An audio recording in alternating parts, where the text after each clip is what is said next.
안녕하세요. 소리내 책방에 오신 걸 환영합니다. 오늘은 말의 중요성을 더 크게 느낄 수 있게 해주는 책을 준비했습니다. 바로 이계주 작가님의 말의 품격이라는 책인데요. 얼마 전 프렌즈라는 프로그램에서도 언급이 되었더라고요. 이계주 작가님의 책들을 읽을 때마다 많이 느끼는 것 중 하나는 말 한마디로 만들어질 수 있는 나의 분위기가 있다는 점인데요. 어떤 시각과 생각으로 이야기하는 것이 좋을까라는 생각을 할 수 있게 해주는 책입니다. 오늘도 시작하기에 앞서서 구독과 좋아요 잊지 않으셨죠? 그럼 시작해 볼게요.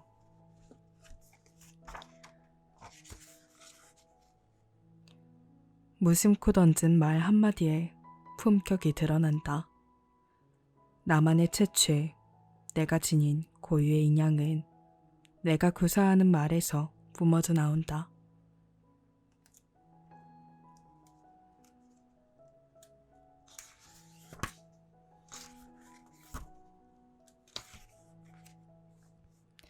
첫 번째로 읽어볼 글은요. 존중, 잘 말하기 위해선 잘 들어야 한다 라는 글입니다. 천하의 명장 항우가 유방에게 패배한 이유가 뭘까? 혹자들은 인덕이 부족해서 라고 입을 모은다. 항우가 재주와 힘은 유방보다 뛰어났지만 우호적인 인적 네트워크가 부족해서 천하를 얻지 못했다는 것이다. 그럴듯한 분석이다. 위세나 사나움만을 앞세우는 맹장은 사람을 잠시 끌어올 순 있으나 제품으로 사람을 끌어들일 순 없다. 힘으로 상대의 몸을 짓누를 순 있지만 상대의 마음속에 들어앉을 순 없다. 항우가 대업을 이뤄내지 못한 이유도 여기에 있을지 모른다.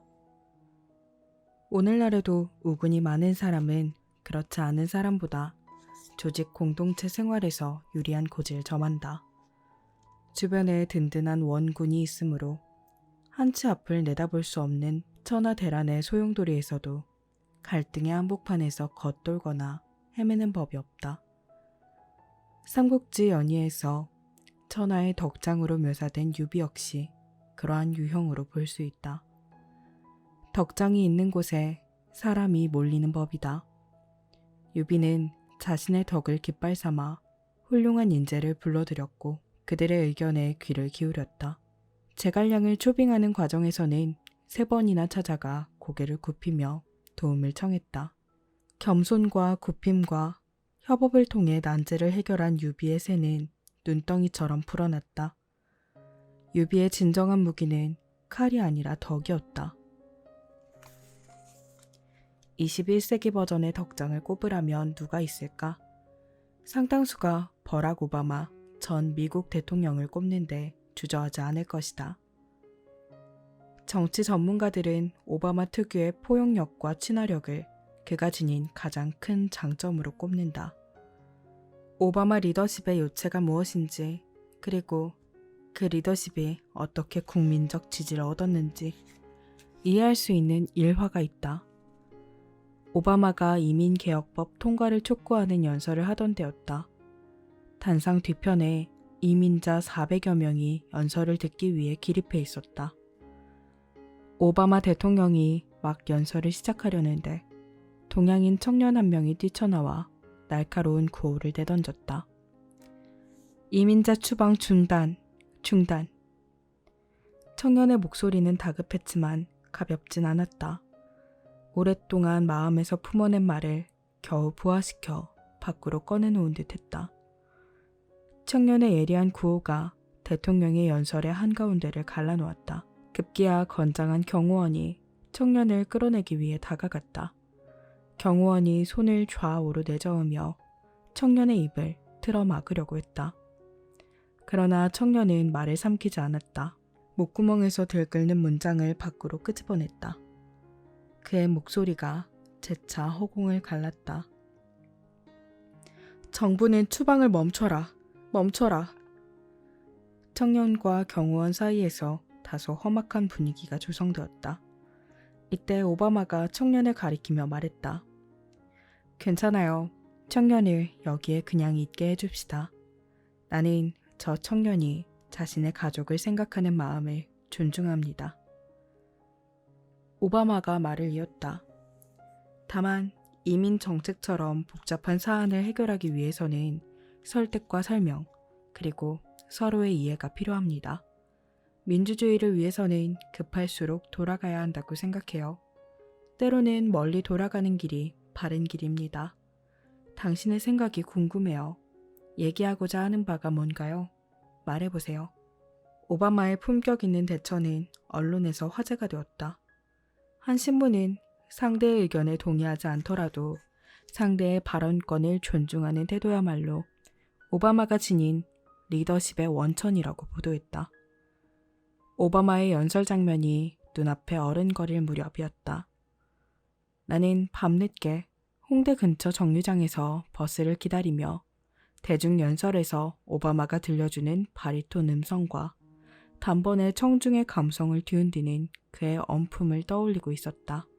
바로 옆에서 어느 부녀가 주고받는 대화가 내 귀로 날아들었다. 초등학교에 갓 입학했을 법한 꼬마가 송아지처럼 눈을 껌뻑껌뻑하며 아빠에게 물었다. 아빠, 학교에서 배운 단어가 있는데 뜻을 잘 모르겠어. 존중이 뭐야? 그리고 진심이라는 낱말의 의미가 뭐야? 40대 후반쯤 돼 보이는 남자는 곧장 답하지 않고 약간 뜸을 들였다. 머릿속에서 사전적 의미 너머에 있는 단어의 본질을 끄집어내 밀가루 반죽처럼 주물러서 그것을 딸 앞에 펼쳐주기 위해 고민하는 듯 했다. 남자는 슬며시 고개를 들어 밤하늘을 올려다보았다. 별은 한 개도 보이지 않았지만 아버지의 설명을 듣기 위해 귀와 마음을 활짝 연 아이의 눈동자가 어둠 속에서 별처럼 반짝였다. 아이와 눈을 맞춘 남자가 입을 열었다. 그러니까 존중은 상대방을 향해 귀를 열어놓는 거야. 그리고 진심은 말이지 핑계를 대지 않는 거란다. 핑계를. 옛말에 이청득심이라 했다. 귀를 기울이면 사람의 마음을 얻을 수 있다는 뜻이다. 일리가 있다. 독일의 철학자 게오르크 헤겔은 마음의 문을 여는 손잡이는 바깥쪽이 아닌 안쪽에 있다고 말하지 않았던가. 상대가 스스로 손잡이를 돌려 마음의 문을 열고 나올 수 있도록 상대를 배려하고 존중해야 한다. 그런 뒤에야 마음을 얻는 것도 가능하다. 이는 얼핏 교과서적 얘기 같지만 꼭 그렇지만도 않다. 인생을 살아가다 보면 다양한 인간관계에서 비롯된 수많은 문제와 마주하게 된다. 이를 해결하기 위해서는 상대에게 적절한 말과 행동을 건네야 하는데 이때 본질적인 해결책은 다름 아닌 상대방의 말 속에 들어있는 경우가 많다. 대개 어떤 문제와 그에 상응하는 답은 보이지 않는 투명한 끈으로 느슨하게 이어져 있다. 그 끈을 차근차근 더듬고 끌어당김으로써 문제와 정답 사이의 간극을 좁혀나갈 때 나름의 해결책을 찾아낼 수 있다. 그러므로 잘 말하기 위해서는 우선 잘 들어야만 한다. 상대의 주장에 동의하지 않더라도 그의 말할 권리를 존중하고 귀를 기울여야 상대의 마음을 열어젖히는 열쇠를 손에 거머쥘 수 있다. 이는 의사소통 과정뿐만 아니라 인생이라는 광활한 무대에서도 적잖이 도움이 되는 자세이기도 하다. 삶의 지혜는 종종 듣는 데에서 비롯되고 삶의 후회는 대개 말하는 데에서 비롯된다.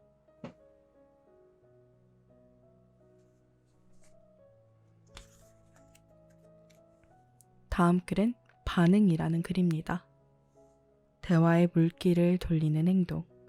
일출을 보기 위해 가족과 함께 경기도에 있는 행주산성을 찾았다. 밤사이 차가운 공기가 구름을 완벽히 몰아내진 못했는지 해가 수줍게 고개를 내민 채 구름 사이를 산책하듯 거닐고 있었다. 붉은 해가 구름을 빠져나와 새벽빛에 땅에 내려앉기까지 적지 않은 시간이 걸렸다. 새해 첫 일출의 광경을 눈으로 목격하고 햇살의 알갱이를 온몸으로 받아내려는 사람들이 대열을 이루며 능선을 따라 자리 잡았다. 그들을 상대로 갖가지 방한용품을 판매하려는 상인들도 무수히 몰려들었다. 무릎 담요를 집어든 상인이 재킷을 맞춰 입은 한 쌍의 젊은 연인에게 말을 걸었다. 담요 사세요. 따뜻해요. 연인은 시큰둥한 반응을 보였다. 상인의 말이 연인의 귀에 닿지 못하고 공중에서 가루가 되어 흩어지는 듯 했다. 젊은 연인은 평소 그들의 사랑을 속삭일 때처럼 서로의 귀에 대고 담요 파나 봐 라고 속삭일 뿐이었다. 상인은 이대로 물러설 수 없다는 듯 담요 끝단을 잡고 필사적으로 펄럭이며 목소리를 높였다. 쌉니다. 정말 싸요. 초고급 원단입니다. 소용없었다. 젊은 연인에게 담요의 재질과 가격은 그리 중요한 정보가 아닌 듯 했다.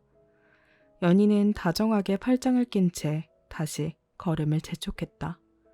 이때 바로 옆에서 담요를 팔던 다른 상인이 다가와 가볍게 한마디를 건넸다.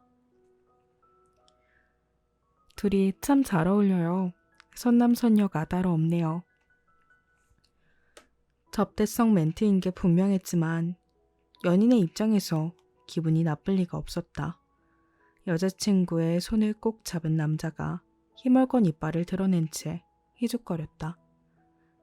그러자 상인은 대뜸 질문을 던졌다.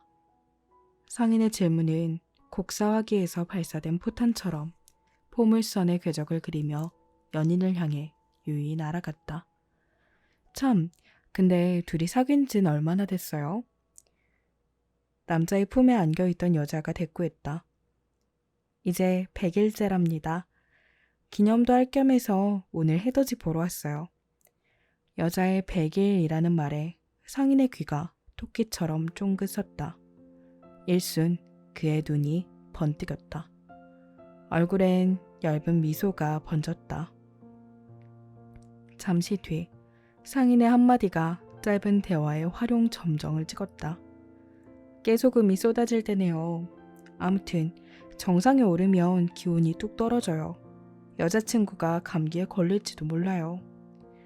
그러자 남자가 전광석화의 속도로 지갑을 꺼내들며 말했다.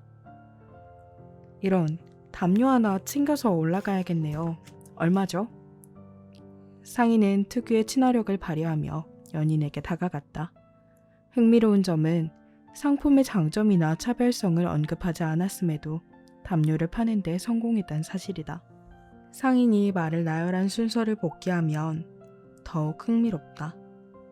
상인은 몇 가지 질문을 건네면서 연인의 입에서 자연스럽게 대답을 빼냈다.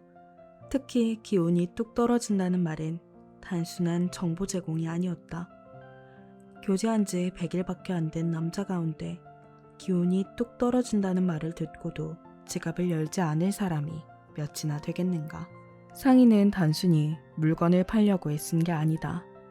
고객이 사도록 만든 셈이다. 언젠가 방송인 신동엽이 말하는 방식을 유심히 들여다본 적이 있다. 신동엽은 조금 비약해서 얘기하면 한 번 말하고 2번 듣고 3번 맞장구 치는 식으로 방송을 진행한다.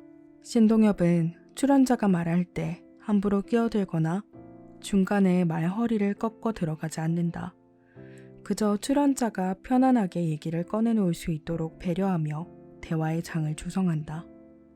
그러면서 판소리에서 장단을 짚는 고수가 창 사이사이에 흥을 돋구기 위하여 얼씨구 좋다 같은 추임새를 삽입하는 것처럼 적절한 지점에서 아하, 그랬구나, 그 다음은요? 등의 감탄사와 질문을 가미한다. 그러면 출연자는 없던 용기를 낸다. 인적이 드문 산속에서 수맥을 찾아 우물을 파고 두레박으로 맑은 물을 길러 올리듯이 여타 프로그램에서 공개하지 않았던 내밀한 사연을 가슴에서 끄집어내 과감하게 털어놓는다. 이 같은 말에 품격이 요구되는 곳이 어디 영업과 방송뿐이랴. 사회 곳곳에 뿌리 깊게 박혀있는 불통과 대립을 타파하기 위해서라면 어쩌면 우리 모두가 토크쇼 사회자처럼 대화에 임해야 하는지 모른다. 상대의 말에 귀를 기울이고 상황에 맞게 리액션을 주고받으면서 반응을 끌어내고 그 반응이 솟아난 공간을 헤집고 들어가 서로 마음을 탐험하고 헤아릴 필요가 있다. 리액션은 영장류의 소통 과정에서 꽤 중요한 역할을 한다. 영국의 진화 심리학자이자 인류학자인 로빈 덤바 교수는 인간의 의사소통 과정과 침팬지의 털 손질에 유사점이 있다고 분석한다. 침팬지들은 서로 털을 고르고 만져주는 그루밍 동작을 통해 친밀함을 유지한다. 침팬지 사회에서 그루밍은 소일거리가 아니라 생존을 위한 행위이다. 집단에서 따돌림을 당하거나 쫓겨나는 것은 곧 죽음을 의미하기 때문에 틈만 나면 그루밍에 매달릴 수밖에 없다. 일부 진화 심리학자들은 인간의 언어가 이러한 그루밍에서 출발했다고 주장한다. 사람이 대화를 나누면서 상대의 말에 맞장구를 치는 것은 구성원 간 친밀감 형성이 주된 목적이며 큰 틀에서 보면 공동체 안에서 살아가기 위한 본능적인 행위라는 것이다. 사람은 누구나 마음을 누일 곳이 필요하다. 몸이 아닌 마음을 누일 곳이. 물론 그 공간은 물리적인 장소뿐만이 아니라 사람의 마음이 될 수 있다. 우리가 가슴에 품고 있는 고민을 종종 타인에게 털어놓는 것도 어쩌면 이런 이유 때문인지 모른다. 고민을 해결하려는 목적보다는 마음을 쉬게 하려는 목적으로 말이다. 나 역시 세상살이에서 생기는 근심과 답답함을 주변 사람과 나눌 때가 있다. 그런데 이때 형식적인 위로나 격려보다는 마음의 장막을 먼저 풀어헤치고 다가와 나도 비슷한 아픔을 겪었어 라고 덤덤하게 말해주는 이들의 위로가 더 가슴에 와닿는다. 마음 깊은 곳에서 자신의 상처를 끄집어내 내게 보여주는 느낌이 든다. 그런 적당히 따뜻한 말을 접할 때마다 나는 이런 생각을 떠올린다. 하나의 상처와 다른 상처가 포개지거나 맞닿을 때 우리가 지닌 상처의 모서리는 조금씩 닳아서 마모되는 게 아닐까. 그렇게 상처의 모서리가 둥글게 다듬어지면 그 위에 위로와 희망이라는 새순이 돋아나는 건지도 몰라. 사람과 사람이 주고받는 대화는 굽이쳐 흐르는 강물과 같다. 상대가 건네는 말에 맞장구를 어떻게 하느냐에 따라 대화의 물길은 전혀 다른 방향으로 흐른다. 그 언어의 물결에 진심을 실어보내면 상대가 그걸 확인하는 순간 상처가 마모되거나 뭉툭해질 수 있다. 그럼 날카로운 상처가 마음을 헤집고 돌아다니며 찌르지 않을 테고 상대방은 전보다 덜 아파하며 살아갈지도 모른다. 비록 상처를 완벽하게 지울 순 없다고 해도 말이다.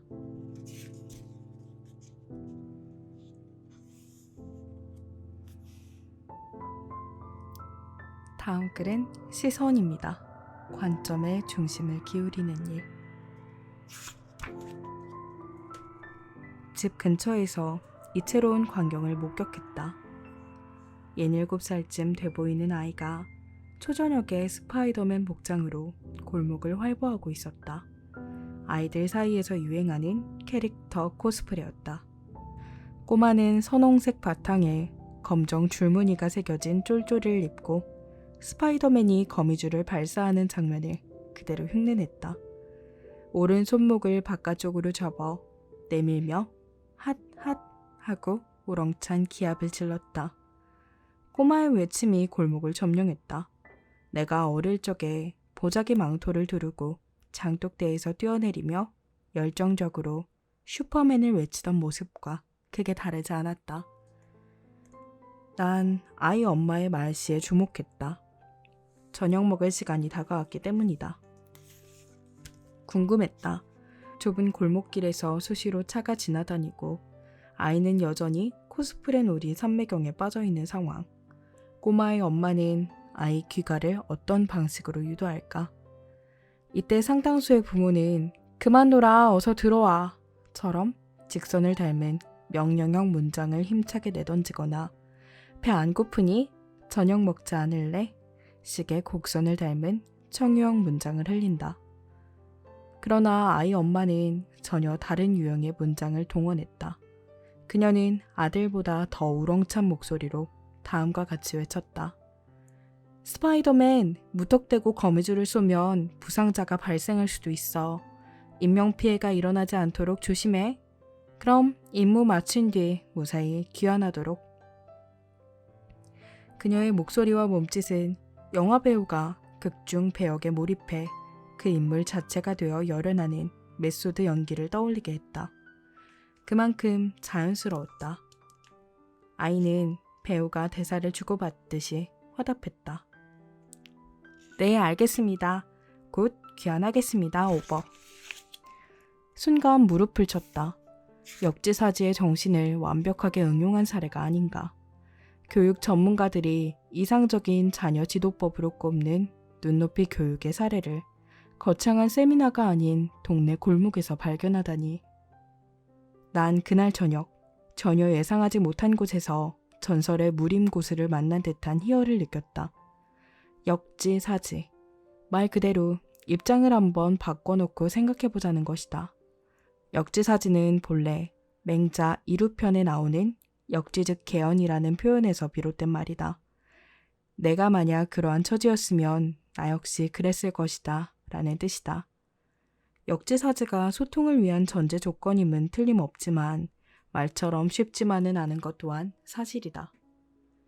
주변을 보면 겉으로는 역지사지를 외치면서도 실제로 상대를 억지로 사지로 내몰기 위해 전력을 다하는 경우가 적지 않다. 그들에게 역지사지는 음흉한 속마음을 가리기 위한 허울 좋은 가림막일 뿐이다.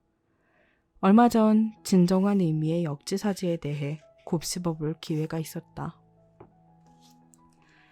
나는 글을 써내려가는 과정에서 좌우 봉헌이라는 말을 가슴에 아로새긴다.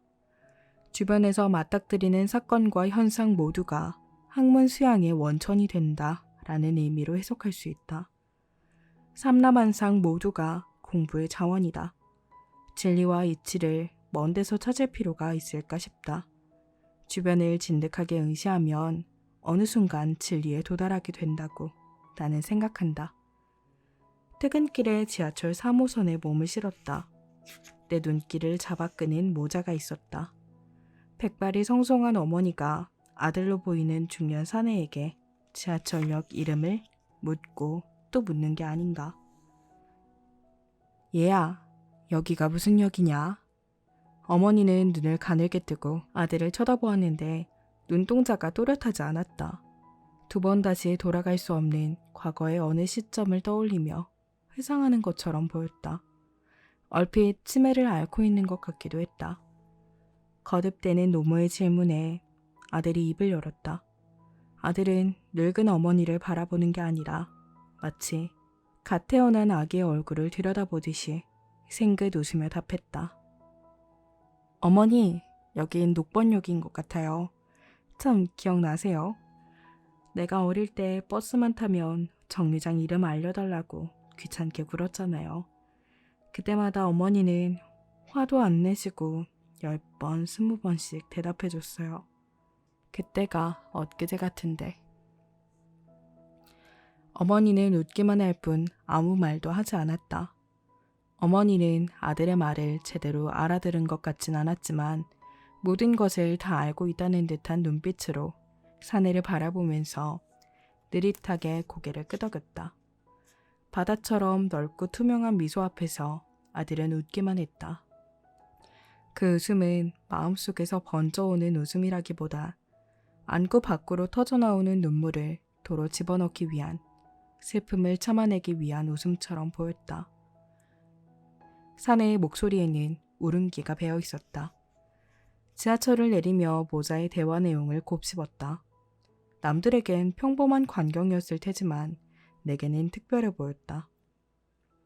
짐작컨대 사내는 버스 정류장 이름을 궁금해하던 자신의 소년 시절과 지하철역을 묻는 어머니의 모습에서 유사점을 발견했던 것 같다. 그렇게 사내의 기억과 어머니의 행동이 하나로 포개지는 순간 둘 사이의 심리적 거리는 시공간을 뛰어넘어 좁혀졌을 것이다.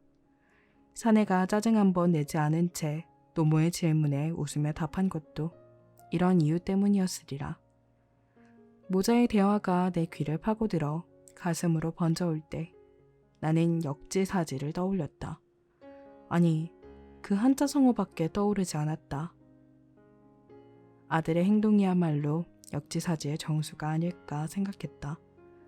역지사지를 실천하려면 내가 서 있는 공간에서 잠시 벗어나 상대방이 처한 공간과 시간 속으로 걸어 들어가서 조금 다른 시선으로 문제를 바라봐야 한다.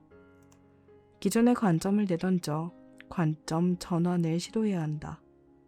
물론 어려운 일이다. 삶은 그러한 것 투성이다.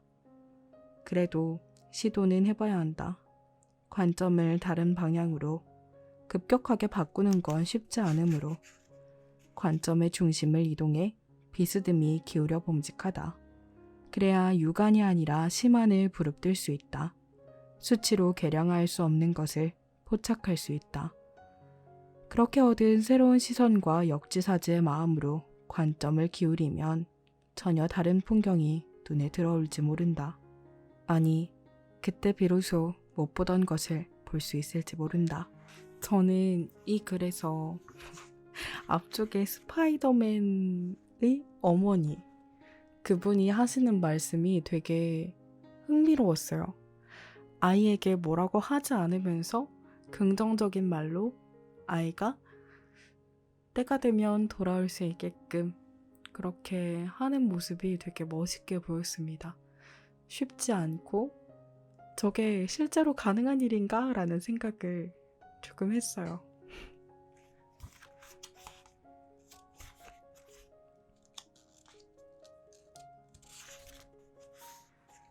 다음 글은 언행입니다.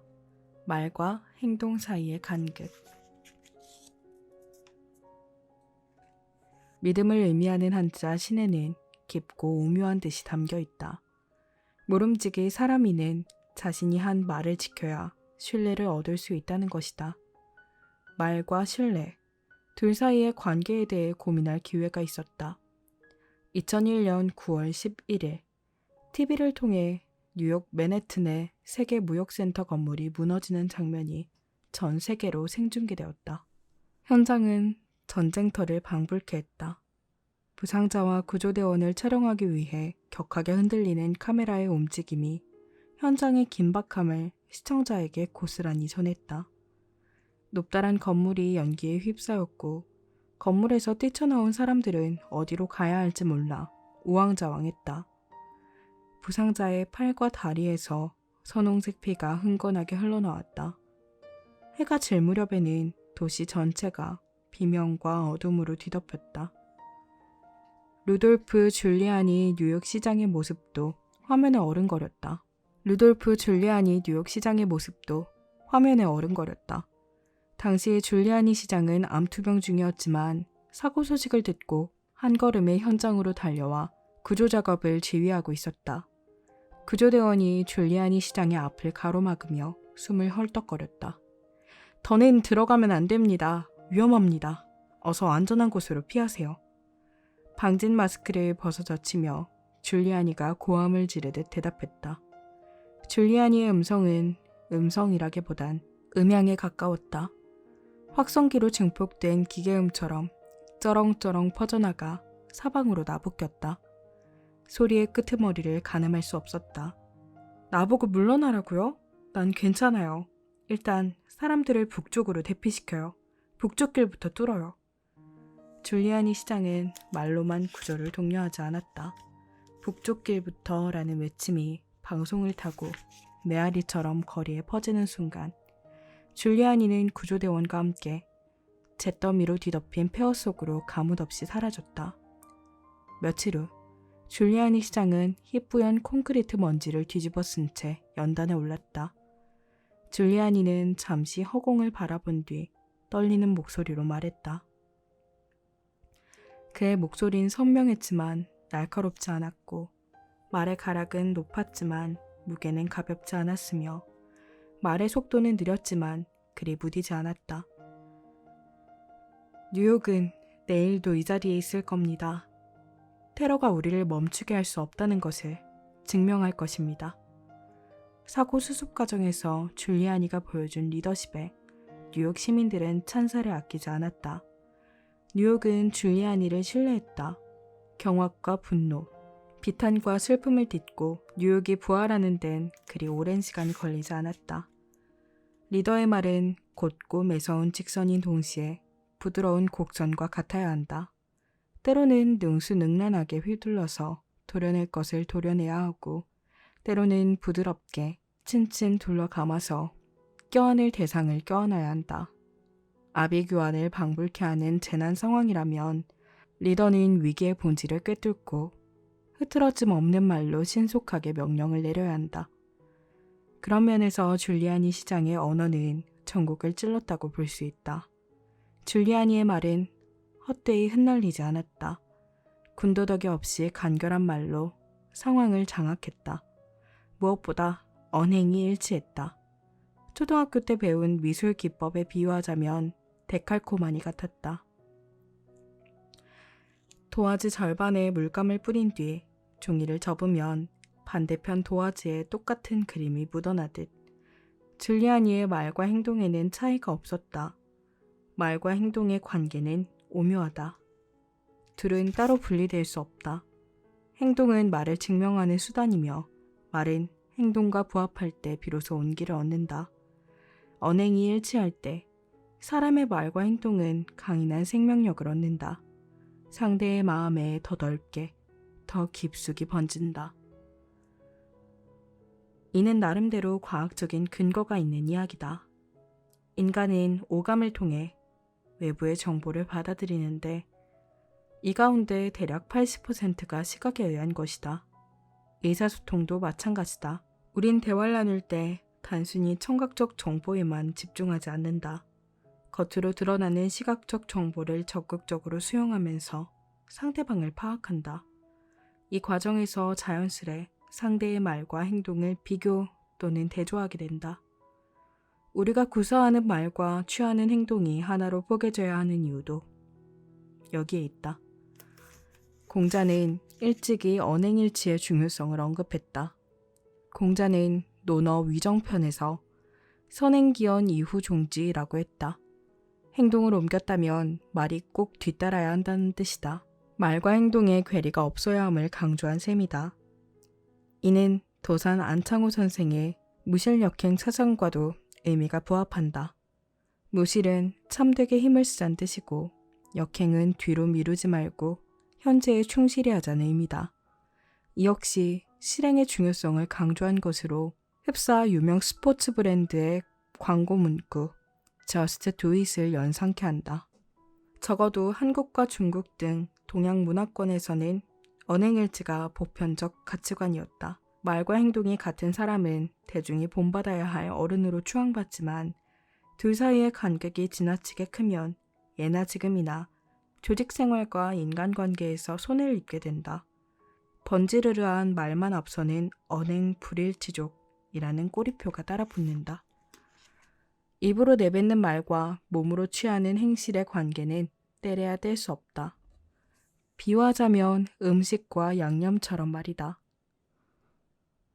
음식을 조리하면서 어울리는 양념을 적당히 가미하면 맛은 배가 되지만 양념 양을 조절하지 못하거나 엉뚱한 양념을 치기라도 하면 음식 고유의 맛과 풍미가 사라진다. 요리를 망치고 만다. 인생을 살면서 한 번쯤 고민해야 한다. 사람들 앞에 펼쳐놓는 요리와 애써 뿌린 양념의 궁합이 잘 들어맞는지, 음식 맛을 훼손하고 있진 않은지, 입 밖으로 꺼낸 어떤 말과 실제 행동 사이의 거리가 이 세상 그 어떤 거리보다 아득하게 멀진 않은지. 다음 글은 표현입니다. 언어의 무늬와 결을 다채롭게. 어린 시절 할머니를 따라 재래시장을 자주 갔다. 시장 입구에 발을 들여놓으면 좌판 곳곳에 과장법과 대꾸법이 뒤섞인 말들이 쉴 새 없이 날아들어 내 귀에서 와글거렸다. 남는 게 없어. 여름엔 괜찮은데 겨울엔 적자야. 둘이 먹다가 하나 죽어도 모를 맛이야. 지금 생각해보면 상인들의 외침 속에 과장과 대조, 기쁨과 해악만 담겨있던 건 아닌 듯하다. 그들의 언어에는 삶의 비애와 고뇌가 일정 부분 투영되어 있을 것이다. 언어의 무늬와 결을 다채롭게 사용한다는 것은 어쩌면 인생을 충실히 견디고 있음을, 더 나아가 지금 이 순간을 긍정적으로 살아가고 있음을 의미하는지도 모른다.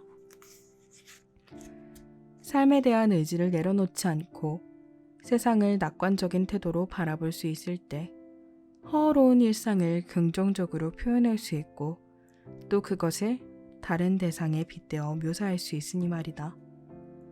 어느 영화 대사처럼 인간은 아름다운 것을 아름답게 느낄 때 행복한 존재인지 모른다. 그래서일까? 그때 그 시절 시장통에서 상인들의 목소리를 들을 때마다 나도 모르게 미소를 지었던 것 같다. 그들의 음성은 내 귓속으로 깊이 스며들어 몸과 마음을 간지렀다. 아마도 그들이 내뱉는 표현 속에 내일에 대한 희망이 담겨 있었기 때문이리라. 언어를 표현하는 방법하면 을의 레토릭을 떠올리는 이가 많다. 수사학 또는 수사로 번역하는 레토릭은 고대 그리스 시대 때 기원했다. 당시만 해도 레토릭은 말과 글을 꾸며서 사람들을 설득하는 기술을 의미했다.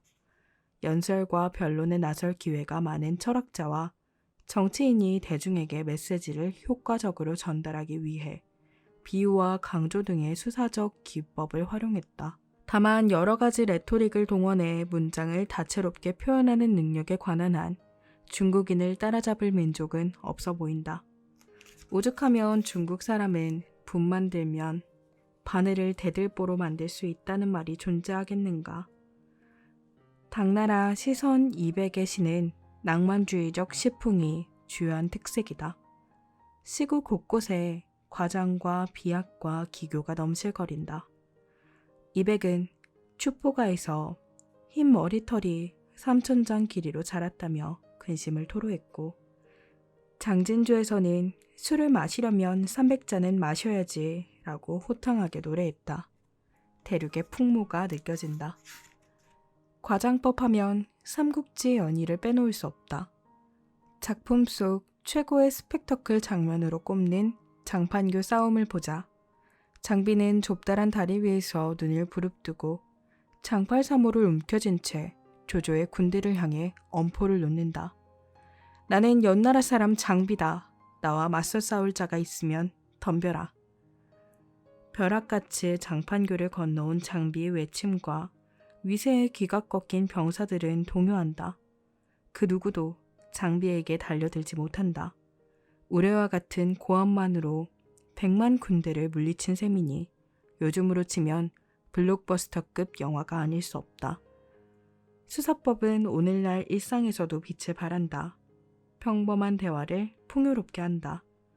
여럿이 있을 때 대화를 주도적으로 끌어나가는 사람을 유심히 보면 적절한 수사를 능수능란하게 사용해 마치 그림을 그리듯 말하는 모습을 볼 수 있다.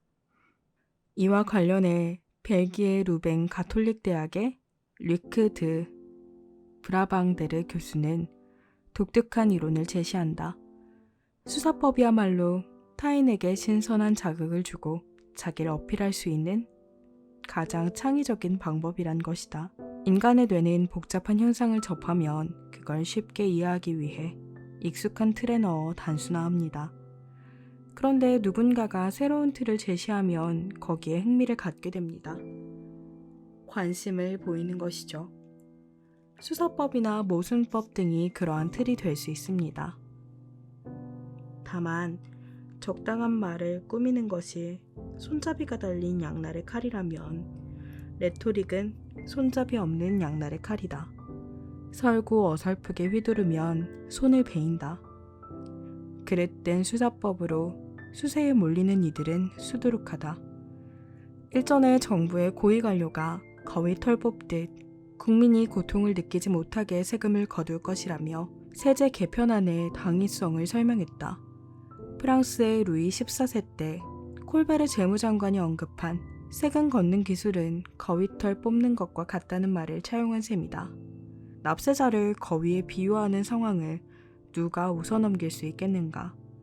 상대의 기분과 입장을 헤아리지 않은 채 일방적으로 구사하는 수사법은 조악한 말장난에 지나지 않는다.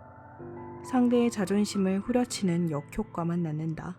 거위털 설화는 역풍을 피해가지 못했다. 중산층 쥐어짜기 논란을 일으켰고 해당 발언을 내던져 국민의 가슴에 꽂아넣은 고위 관료는 여론의 문매를 맞았다. TV를 통해 이 소식을 접하고 얼마 지나지 않았을 때다. 어머니 생일 선물을 사기 위해 백화점을 찾았다.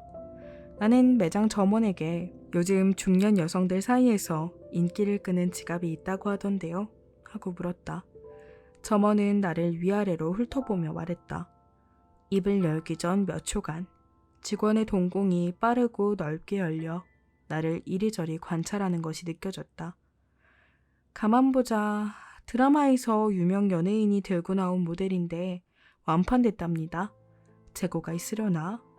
아, 딸랑 하나 남았네요. 직원은 딸랑 하나 남았네요. 라는 말이 목구멍을 타고 넘어오도록 내버려 두었다. 그리고 유독 그 표현에 힘을 주어 악센트를 부여했다. 고객에게 그 문장이 분명하게 전달될 수 있도록 애쓰는 듯 했다. 직원의 대답을 듣는 순간 내 마음속에서 꿈틀대던 구매욕은 허공으로 뿔뿔이 흩어져 달아났다. 직원의 말이 내게는 팔다가 남은 게 이것밖에 없는데 그래도 구매하시겠어요? 라는 소리로 들렸기 때문이다. 같은 말도 어떻게 표현하느냐에 따라 온도와 무게가 달라진다는 이치를 누구나 알고 있지만 아무나 실천하지 못한다. 그만큼 어렵다. 하지만 어렵다는 이유로 내팽겨 쳐두는 것도 곤란하다. 마음 깊은 곳에서 건져 올린 감정과 생각을 소중한 사람에게 전하는 순간 표현의 미숙함으로 진심을 전하지 못한다면 그보다 억울한 일도 없을 테니까. 물론 진심이라면. 딸랑 이거 하나 남았는데 저도 저렇게 이야기하면 물건 사고 싶지 않을 것 같아요. 왜 딸랑이라는 단어를 썼을까요?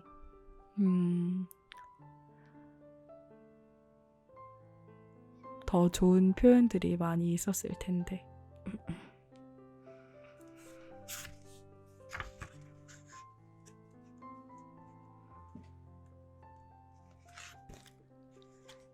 오늘의 마지막 글, 연결이라는 글입니다. 두 사람의 공통점을 찾는 노력. 들어가 볼게요. 스티븐 스필버그 감독이 연출한 링컨은 노예 해방을 이끈 에이브러햄 링컨 대통령의 인간적 면모를 고스란히 담아낸 영화다. 영화 속에서 링컨은 탁월한 승부사로 동시에 정치적 신념을 지키기 위해 정적과 타협하는 협상가로 그려진다. 다만 영화가 채 전하지 못한 링컨의 면모가 있으니 바로 통합과 포용의 정신이다. 링컨은 남북 전쟁 와중에 에드윈 스탠튼이라는 인물을 지금의 국방장관에 해당하는 전쟁 장관에 앉혔다.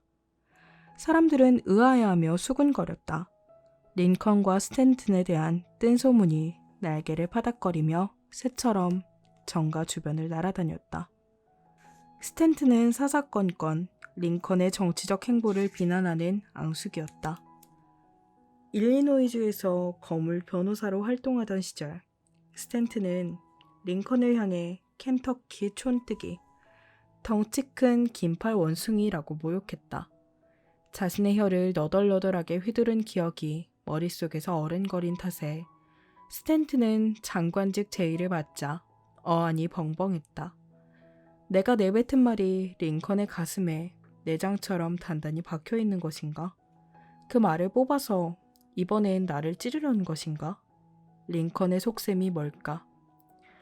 과거의 기억에서 길을 헤매며 버둥거리던 스탠튼은 링컨을 대면하는 자리에서 나를 세웠다.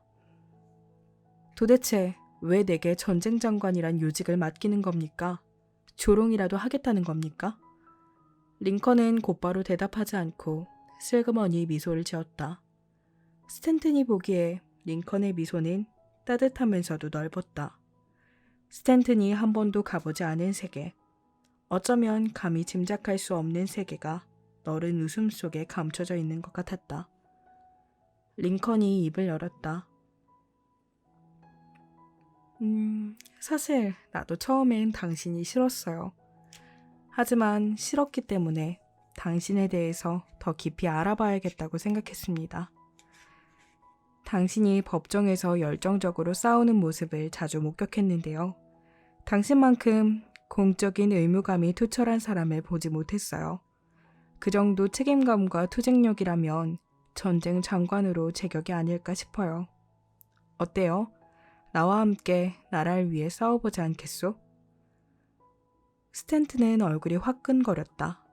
링컨을 비하하고 옹졸하게 대했던 지난날이 영상의 필름처럼 스르륵 스쳐 지나갔다. 링컨의 제안은 엄청난 무게로 스탠튼의 어깨와 가슴을 짓눌렀다. 링컨이 내뱉은 몇 마디 문장이 스탠튼의 생애 속으로 흘러들어오는 듯했다. 이후 스탠튼은 링컨 대통령이 가장 신뢰하는 참모가 됐다. 1865년 4월, 링컨이 암살당해 생을 마감했을 때 가장 서럽게 운 이도 다름 아닌 스탠튼이었다. 스탠튼은 가장 완벽한 지도자가 쓰러졌다. 이제 그는 역사가 됐다며 가슴으로 비통의 눈물을 흘렸다. 일부 역사학자는 링컨을 권모술수의 달인으로 평가하기도 한다. 목적을 달성하기 위해 온갖 수단을 동원했던 것이다. 하지만 150여 년 전 링컨의 인간적 민낯은 정치적 평가와 다를 수 있다는 생각이 든다. 링컨이 자신을 능멸한 스탠튼을 요직에 임명한 것만 해도 그렇다. 정적의 말에 귀를 열고 먼저 손을 내미는 것은 분명 범인이 할 수 있는 행동이 아니다. 포용은 대인관계에서 인간이 도달할 수 있는 최고의 경지인지도 모른다. 포용은 감싸는 것이다. 동사 포용하다를 사전에서 찾으면 남을 너그럽게 감싸주거나 받아들인다 라고 나온다. 감싸다 혹은 덮어주다 정도로 순화할 수 있는 낱말이다. 영어로는 어떻게 표현할 수 있을까? 대응하는 단어가 몇 가지 있을 테지만 나는 연결하다, 이어지다 라는 뜻의 커넥트를 고르고 싶다. 링컨과 스탠튼의 사귐이 그러했으리라. 링컨은 스탠튼과의 관계를 개선하기 위해 칭찬을 남발하지도 그렇다고 그건으로 그를 깎아내리거나 자기 발 아래 두려고 하지도 않았다. 링컨은 스탠튼과의 공통점을 찾기 위해 했었다. 달리 말하면 서로를 연결할 수 있는 일종의 고리를 확보했다. 두 인물 모두 공적 소명의식과 나라를 생각하는 마음이 투철했다. 링컨은 이 지점을 비집고 들어갔다. 스탠튼에게 적절한 제안을 건넸다. 상대와의 교집합을 찾아 다가서는 링컨의 포용력 앞에서 과거의 관계는 무효했고 미래를 향한 제안은 유효했다. 대화를 나눌 때 상대와의 공통점을 찾는 게 그리 특별한 기술은 아닐 것이다. 특별한 거, 필요한 건 테크닉이 아니라 태도가 아닐까 싶다. 인지과학에서는 인간의 사고 유형을 크게 굳은 사고와 부드러운 사고로 분류한다. 전자는 어떤 대상을 논리적으로 분석하고 측정하는 사고 체계이며 후자는 상대를 유연한 시각으로 바라보는 방식이다. 가령 고양이와 냉장고의 공통점은 뭔가요? 하는 질문에 굳은 사고를 하는 사람은 가전제품과 살아있는 동물한테 공통점이 어디 있어? 라고 되물을 것이다. 그러나 부드럽게 사고하는 사람은 둘 다 색깔이 다양하고 부엌을 좋아하고 꼴이 비슷한 게 달려있지요. 라고 대답할 수도 있다. 현상과 세상을 바라보는 태도가 유연한 덕분이다. 사마천이 쓴 사기 계명 우기편에는 4가지 사귐의 유형이 나온다. 첫째는 의리를 지키며 서로의 잘못을 바로잡아주는 친구. 외우. 둘째는 친밀한 마음을 나누면서 서로의 어려움을 도와주는 친구, 밀우. 셋째는 즐거운 일을 함께 나누면서 함께 어울리는 친구, 일우. 넷째는 평소 이익만 쫓다가 나쁜 일이 생기면 책임을 떠넘기는 친구, 적우다. 링컨과 스탠튼의 관계는 밀우와 외우의 중간쯤 되지 않았을까 싶다. 우리가 밥벌이를 위해 내몰리는 이 세상에는 위 4가지 친구가 적당히 뒤섞여 있을 테지만 말이다.